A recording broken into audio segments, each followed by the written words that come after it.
Kami terima kasih Tuhan atas anugerah kehidupan yang Kau berikan kepada kami untuk mendengarkan kebenaran firman-Mu, untuk memurnikan kesucian Bapa yang baik, berkati ibadah kami Tuhan, biarlah ibadah kami Bapa boleh menjadi hormat dan kemuliaan nama-Mu.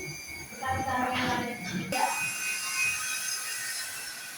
Galatia 6 ayat 2. 2, 3, ya. Bertolong-tolonglah menanggung bebanmu, demikianlah kamu menjadi Kristus. Demikian firman Tuhan. Ada yang sudah hafal? Sangat singkat ini. Ada yang sudah hafal? Baik dalam apapun itu, dalam mengerjakan pekerjaan di sekolah, dalam mengerjakan pekerjaan di rumah, pasti dibantu. Kalau dibantu berarti supaya apa? Meringankan beban. Dikatakan bahwa bertolong-tolonglah berarti saling membantu. Bertolong-tolonglah di sini berarti saling membantu. Kalau kita memiliki beban, kita harus dibantu. Kenapa kita ini semua perlu bantuan? Kenapa perlu dibantu? Tadi bertanya, ada yang sudah pernah, yang sama sekali tidak pernah dibantu, tidak ada. Berarti semua sudah pernah dibantu. Kenapa kita dibantu? Gimana? Karena kita makhluk sosial. Iya. Siapa namanya Pak? Ada boleh? Tadi dulu. Karena kita adalah makhluk sosial. Apapun kita, sepintar apapun kita, sekaya apapun kita, pasti kita membutuhkan bantuan, pertolongan dari orang lain. Karena kita adalah makhluk sosial. Hidup ini tidak selalu mulus.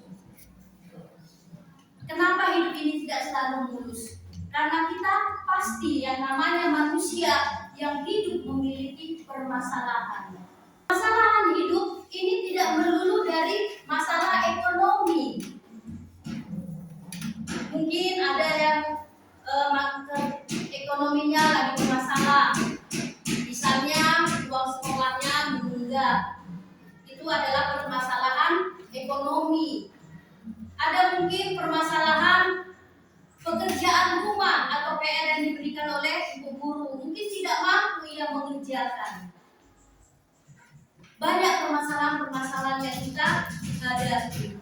Di sini dikatakan bahwa kita ini adalah makhluk sosial. Kita ini harus hidup solidaritas. Apa itu solidaritas? Mana Bang? Saling membantu. Setia kawan. Maksudnya setia kawan seperti ini. Misalnya teman kita, siapa tadi namanya Kak? Vera. Misalnya Vera memiliki permasalahan atau mungkin perekonomiannya lagi susah, perekonomian orang tua. Lalu ia cerita sama temannya. Nah, datang temannya ini, si Vera lagi susah, gak usah kita kawani. Temannya pindah ke si B, karena si B pada saat ini lagi memiliki banyak uang. Nanti giliran si B memiliki habis uangnya, pindah lagi. Apakah seperti itu setia kawan? Seperti itu Pak? Tidak. Dikatakan bahwa setia kawan itu adalah apapun yang menjadi beban hidup kita, kita sama-sama untuk membantu, menolong. Contohnya, bantuan dalam tenaga gimana? Membantu membersihkan rumah. Misalnya di WA gurunya, besok kita piket umum, piket halaman, datang cepat ya nak, katanya gitu. Berarti kita di situ membantu mengeluarkan tenaga untuk membersihkan halaman. Membantu apa lagi selain uang, tenaga? Emosional. Membantu mungkin maksudnya pikiran ya Bang. Iya. Bantuan itu tidak hanya uang, tenaga, tapi pikiran. Pikirannya seperti apa? Ayo, kalau kita memberi bantuan kepada teman tapi dalam bentuk pikiran, solusi.